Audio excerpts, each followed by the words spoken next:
So it'll be I might disappear for a second. There's just a teeny delay, but we may be live. It's like this craps shoot. You never know. Okay, we are live. So, hey guys, it's Ted Bogert with the home team of Freedom Mortgage. Very, very honored and excited to have Jim Raffone on the show today. We're going to talk about Jar of Hope. You guys know the drill. You have to give me a second to make sure that the show is actually live. Because we had some technical difficulties in the past. I see you, so that means it's a good thing, Jim. So welcome to the show. I'm honored to have you on.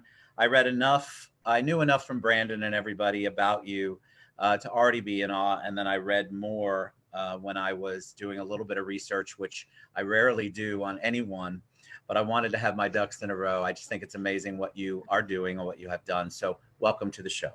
Ted, thank you so much. I am flattered and honored sincerely to be here on your platform, again, with the home team, Freedom Mortgage. First and foremost, I hope everybody at the home team is safe and everybody's practicing social distancing. We really need you guys, everybody needs you guys to stay healthy, to keep this financial market going, closing those real estate deals and helping us out. We really do. Yeah, so you don't really need me. You could host the whole show. I like this. You got the whole setup too. All right, so tell us a little bit about you, origin story, and then kind of take us on the journey of how we have gotten to Jar of Hope. Oh, geez. So I'm a Staten Island guy, born and raised. I was moved out to Manalapan, New Jersey about 20 years ago and absolutely love it here. I couldn't have found a better place to end up raising a family here in Manalapan, New Jersey. So for 20 years, my first 20 years I was out here, I was in the construction industry. And, it was a great time with the financial disaster back in, 06, 07, 08. Unfortunately, we took a hit. But, these things, I guess they teach you lessons along the way on how to prepare for such as times as what we're going through now. Everybody would like to classify this as a health crisis, but nonetheless, there is definitely a financial crisis coming down on us now. Agreed. So it wasn't until September 13, 2013, did I guess, really become this public figure fighting Duchenne muscular dystrophy. I was very content doing my construction work, and I had a wife, 2 kids at the time, and then my son James came along. So we were a family of 3, and everything was just great. Until September 13, 2013, when my son was diagnosed with a 100% fatal disease. And that just changed my whole world in a heartbeat, as you can imagine. And, the irony is in this particular moment in time that this global event is taking place, for a fraction of this is just what myself and those in the Duchenne community and other family members who were suffering with an illness of a child, of an autoimmune disease, of a disease that's fatal, there's no cure. Like, this is what we are going through. So everybody has a glimpse into our world. It's funny, the president even spoke about the Right to Try Act. And, he's fighting or arguing with reporters as to, what are we doing? Where's the cure? Why don't we have it yet? We got the best doctors in the world. Let's study it. Let the data prove it to be right. But he is speaking for families like us at that moment in time, if you're watching that press release, because that's exactly how we feel. If there's something out there, let's get it in our children. I'm sorry, I'm probably went from 1 to 100. No, I'm glad you did. Tell me what, just so I understand, tell me what this particular type of muscular dystrophy is. Give us a little background on it, and then were there signs? How did you get that diagnosis for James? So great questions. Duchenne muscular dystrophy is a 200-year-old disease. It was first recorded in France, a French doctor named Dr. Duchenne. So he's the first one that logged this first anomaly in a child that was presented to him, and he took down all of the information and recorded it. So this is a progressive muscle wasting disease. Some people might know it as the adult form of ALS. So I have a tendency to call this a pediatric disease, though children who get it, some live well into their 20s. Nonetheless, you get this when you are repeat, right? So you're born with this. It's a genetic disease. You cannot get away from it. There is nothing you can take right now on the market to make it better. So that's like the whole thing with this disease. And statistically speaking, between the ages of 4 and 6 is when a child gets diagnosed with Duchenne muscular dystrophy. My son hit that curve early on, right? Everybody's familiar with these language, these terms now, curve and data. So on the curve, my son was early on at 4 years old.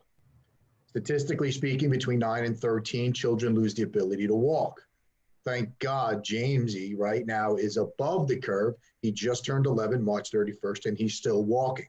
Wow. Statistically speaking, yeah, it's an amazing. Right now, it's amazing, and it goes without saying to the help of those of you at Freedom Mortgage and to those who support Freedom Mortgage and to the rest of Team Jamesy that has been working with us since February of 2014, since we started really raising some money to fight this disease.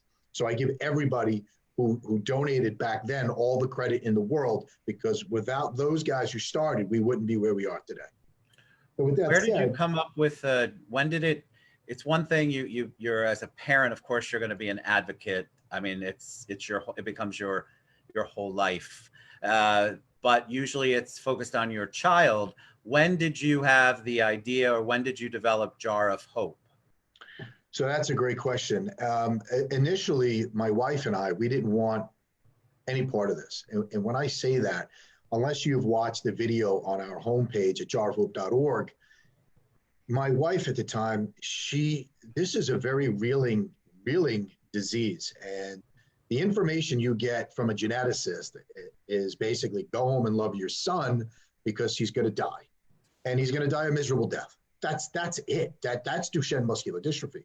And what we didn't want any part of this. She didn't want my daughters to see their younger brother go through this. She didn't want to go through this. She didn't want me to go through it. Long story short, we had made this little pact where we were going to take our own lives. We were going to put the car in the garage, put the kids in the car, and we were going to just let the car run and quietly go in our sleep. We figured that would be less painful than seeing our son basically melt away before our eyes in years to come, because statistically they say by 15, a kid is a quadriplegic.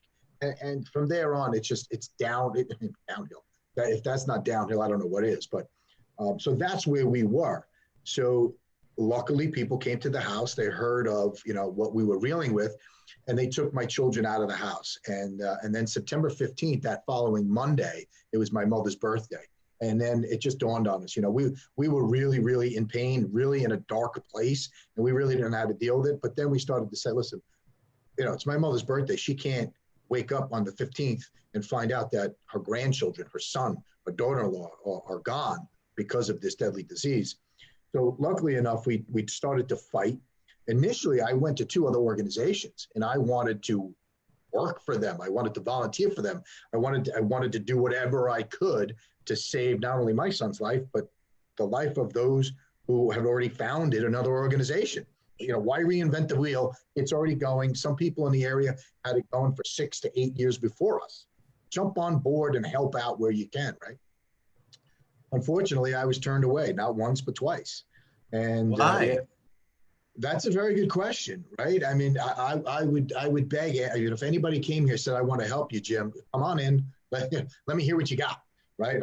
This is where I am. What could you add to this conversation? I don't know. I really don't know. And nonetheless, I came home to my wife, and the more and more I studied and researched this disease, I just couldn't do it anymore. I remember distinctly the construction I was doing at the time. I was doing commercial work, and I was building a restaurant. And we had a meeting. The job was ending. We were a couple of weeks away from closing, maybe 3-4 weeks. And they call it a top-off party. And nonetheless, the super was there, the owners, everybody who partakes in signing off that the job is done. We're sitting there with one of the painting contractors, and they were arguing over the color or the hue of the red that was on the wall. And I was sitting back, just being a fly on the wall, and I'm watching this and how everybody wants to nitpick, and they want to take money off. They want to hold money. He's got to repaint. He's got to do this, that. And they're talking about hues of colors. And Ted, in my head, I'm thinking to myself, my son is home dying. What on God's green earth am I doing here? Yeah. I went home that night. We had dinner. The kids went to bed. I turned to my wife and I said, listen, that's it. I'm done. Within 2 days, I had a fire sale in my office. I made sure all of the jobs we had going on were closing. I sold everything like it was an estate sale, even my own chair at the time, my desk, my computers, my mouse, everything went. And we started to fund a research project, University of Minnesota. And we never looked back ever since. So since February of 2014, it's been go, go, go. And, you know, if you ever listen to, and I'm sure you're a big fan of Tony Robbins, right? Absolutely. He says the best way to storm a beach, right, is to burn the boats. So you got no way to go back, right? So that's kind of what I did. I burnt all my boats because financially, I knew we were going to be in a disastrous state. And it did, you know, it just caused all sorts of harms for us personally. But we were making great strides in the Duchenne community. And that's really all that mattered to my wife and I. We would have lived in the street on a cardboard box. It didn't matter, right? We were taking the money from our 401k, whatever money we had set aside for my son for his college fund, you know, because they're telling us your son's never going to get to college. What are you saving for, right? So we had to invest everything into saving him. And thank God we made those decisions because here we are today. And that's, so tell people what Jar of Hope means. What is where did you come up with the name? So I wanted it, you know, something that would be ambiguous, and yet I wanted something that would be meaningful to us as a family. So Jar of Hope stands for James Anthony Raffone. And it's, you know, he's the inspiration behind all of this, but yet you can fill a jar with hope for all of the kids in this Duchenne community that is suffering, because this is not about my son. And I didn't want to name it after him so other people would feel, oh, Jim is just doing this for his kid. That is so far from the truth, because when those parents, and they were parents who had other organizations, when those parents turned me away, the feeling that I had in my stomach, I can't tell you. And I swore never would, if any other family member of a child with Duchenne came to me and said, I need your help, I would be there for them. I ran a 205-mile race with 40,000 feet of elevation and descent to raise money for a family in Florida that I never met, because they had 2 children with Duchenne muscular dystrophy and they needed a van to get their boys around that had a wheelchair ramp that was not manual. So I raised money for them. I gave them the money. Whatever we raised, I gave it to them. Go buy a van. You guys, this is a horrendous disease, and everybody needs help. Nobody should be turned away from anything.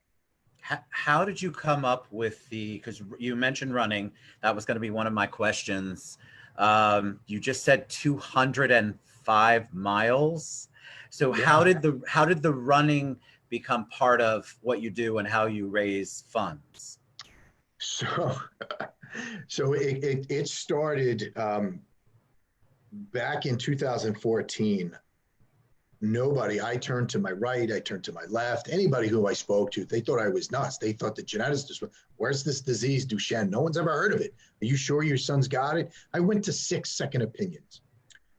Just giving you the background as to why I did and how I did what I did. So I wind up doing push-ups, right? So this is a progressive muscle wasting disease. And I got a background in fitness, health and fitness. And I said, you know what? My son will never be strong enough to do one push-up with the way this disease is described. So I went out in my driveway, I put my son on my back, and I did 10 push-ups. We raised, in I think 2 or 3 months, $37,000, because I was going to run the New York City Marathon. Because I figured if I can run the New York City Marathon as a charity partner, in order to do it, you need to raise $3,500. Who knew I was going to raise 10 times that much money in a very short period of time? And so running, because I figured I'm going to be running with thousands of people around me, I would have my son's name on my chest. I had the name of the disease on my back. And it was basically, I'm running for those who can't. Because by 9 years old, a child would be left in a wheelchair. And as a parent, I can't have not only my son like that, but another child as well. So that's how running really became the essence of what Jar of Hope does, because the running community is amazing. I heard earlier today with Mike Sclafani, the owner of CKO in Freehold, New Jersey, that you're not much of a fitness enthusiast. But I urge you to come out to one of our events. You will be incredibly inspired, because people, I had a guy approximately 60 years old last year, 2 hip replacements. He had to lose 100 pounds to just to step at the starting line of the New York City Marathon. Not only did he get there, but he finished it. So anybody can do anything as long as you have the right mindset. Love it. What's the, you're obviously running, you're raising funds. There's families in need. You also mentioned that there was a research project when you originally started out in Minnesota, I think is what you said. So yeah. Is there current research that's going on that seems hopeful? Are there funds that are being directed other than what you and whatever organizations are out there are doing that seem to be finding or getting closer to working on something for it? What's that scenario look like?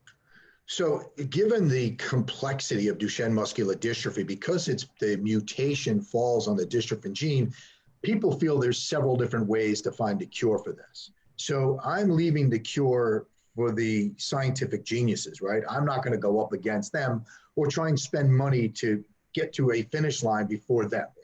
Listen, it's not going to happen. So my approach to this from day one is always, now I got to give you the back end of this. To do a research project, you have to have an inclusion criteria. And a lot of inclusion criteria means for these kids, you got to be walking, right? So the time a family finds out that their child is diagnosed with Duchenne, and statistically they can lose their ability to walk by age 9. So say it's early, like my son at 4, you've got 5 years to save their life. So my approach to this was to, how do I get my son to walk longer? Because if a cure does come and they want to put him in a trial, he's walking and he'll be accepted. Wow. That was my whole approach. So the first thing we thought of was I did a seminar, and it was brought to my attention that world-renowned doctor by the name of Dr. David Dornfeld studies hyperbaric oxygen therapy. My thought was, oxygen, it's the most essential element in the world. Nothing can live without it. So muscle tissue, because these kids have problems breathing, potentially if we saturate their body with oxygen, if we compress it into their system, potentially the muscle tissue will live longer. So let's just say, for argument's sake, right now a piece of muscle strand or cells live for an average of a week. If we can get 10 days out of it, right, that just changed it by 30%. If we do this over a period of time, maybe, just maybe, it'll extend it out 3, 4, 5 years. And now you have larger groups of kids you can put in a study if a cure was to be found, or some sort of therapy that they felt, this is where we need to go, this way.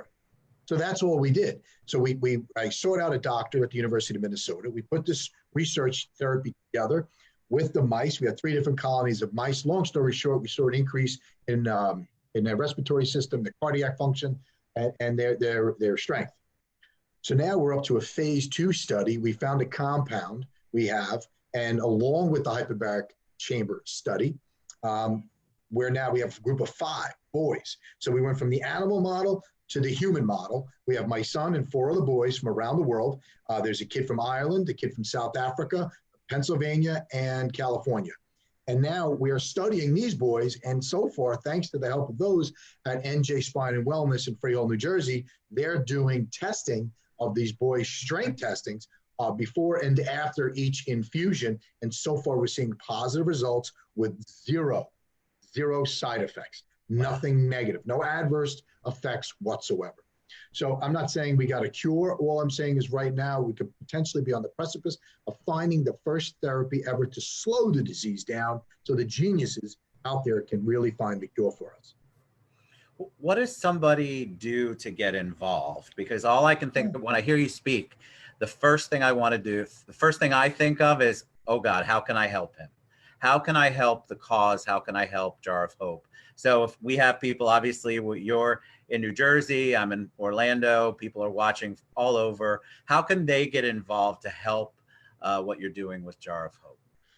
The first thing, the easiest thing, right? If people have some disposable cash and they may not have it, right, is to go to jarofhope.org, click the donate button, and donate some money, because right now the study's costing us $35,000 a month, which is a great deal of money. Unfortunately, the last 2 months we're off about 80% in donations, which is really hurting us.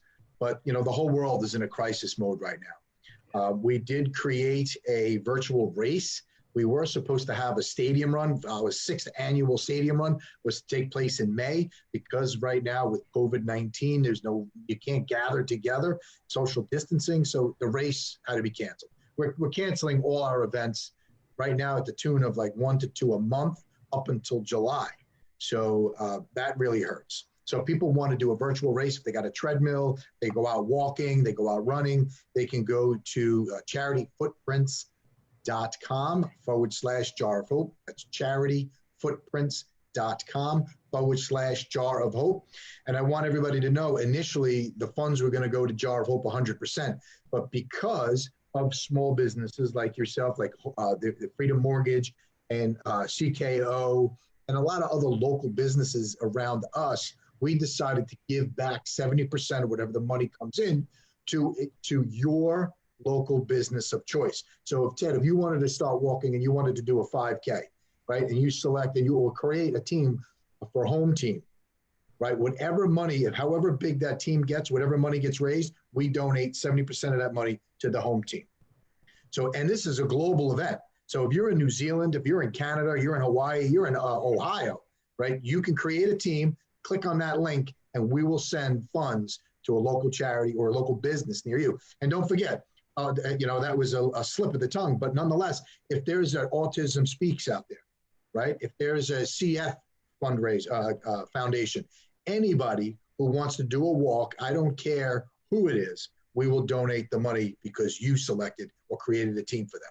That's what it's all about right now, helping our communities stay stable. What do you, and I'm going to share, just so you know, I'm going to share all of this. And guys, as you're listening and watching, one of the things that you can do other than going directly to the websites that Jim's just talked about, going directly to the pages, is share this show, because people love to see what's going on. They respond better to video.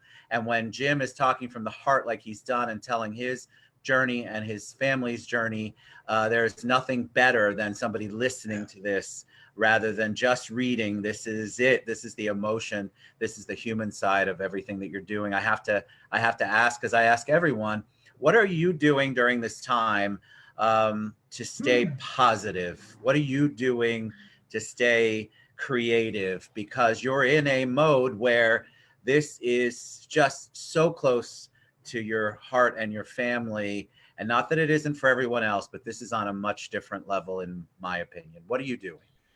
Well, to stay positive, that's a tough one. It's tough on a regular basis, but now even more so, we're acutely aware of this virus that's being spread, and we got to basically keep my son even in a more so of a bubble. And I'm appreciating the downtime, basically, that I'm confined to being home with the family.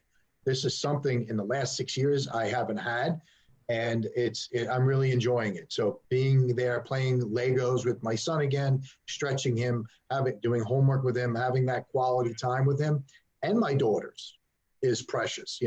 I get to break their chops a little bit more so than in a fleeting moment, or walking around the house looking at their phone. So it's really enjoyable. Having Sunday dinner back, or even a Monday night dinner back, that's keeping me positive. But working, I'm probably working more so now than ever, but I get to do it from inside the house, which is great. Which, spending time with you like this, these platforms are fantastic. They really are. And people have a lot of downtime as well. So hopefully they're watching things like this, Freedom Mortgage, and creating a platform for you to engage in community partners like this. It's amazing. And that keeps me positive. Well, I am moved and touched and motivated. I want everyone to check out jarofhope.org, go to the Facebook page, follow James Raffone if you have to, whatever you have to do. Share this show on your platforms. Please reach out to him, because obviously, like he said early on, he's never going to turn away somebody. He wants to listen to see what you have to offer, and maybe an idea you have for any kind of fundraising, I love the virtual race idea.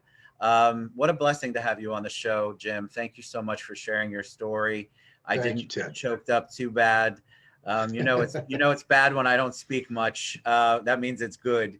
So thank you so much. God bless you and your family. Thank you again. And guys, please go to jarofhope.org, follow James Raffone, and we will share that other footprint link as well with the show when we share it. Thank you so much for being on the show, Jim. I appreciate it.